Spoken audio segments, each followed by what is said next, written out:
بسم اللہ الرحمن الرحیم۔ ایک شخص نے خواب میں دیکھا کہ قیامت آ گئی ہے۔ مخلوق خدا ایک بہت بڑے میدان میں جمع ہے۔ ہر شخص پریشان نظر آ رہا ہے۔ سورج کی تپش سے زمین تانبے کی طرح تپ رہی ہے اور دھوپ کی شدت سے سروں میں بھیجے کھول رہے ہیں۔ دور دور تک سایہ نظر نہیں آتا، البتہ اس میدان میں ایک شخص ایسا ہے جو سائے میں نہایت اطمینان کے ساتھ بیٹھا ہے۔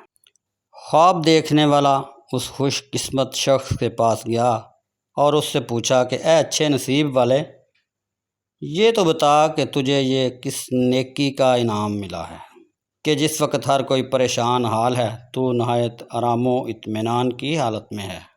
اس نے جواب دیا، بات یہ ہے کہ میں نے اپنے گھر کے باہر انگور کی بیل لگا رکھی تھی۔ ایک دن ایسا ہوا کہ ایک بوڑھا آدمی وہاں آیا اور انگور کی بیل کے سائے میں اس نے آرام کیا۔ میں سمجھتا ہوں یہ اس کی دعا کا نتیجہ ہے کہ میں ایسے آرام میں ہوں۔ اس حکایت کے مطابق نیکی خواہ بالکل معمولی درجے کی ہی کیوں نہ ہو، اس کا نفع ضرور ملتا ہے۔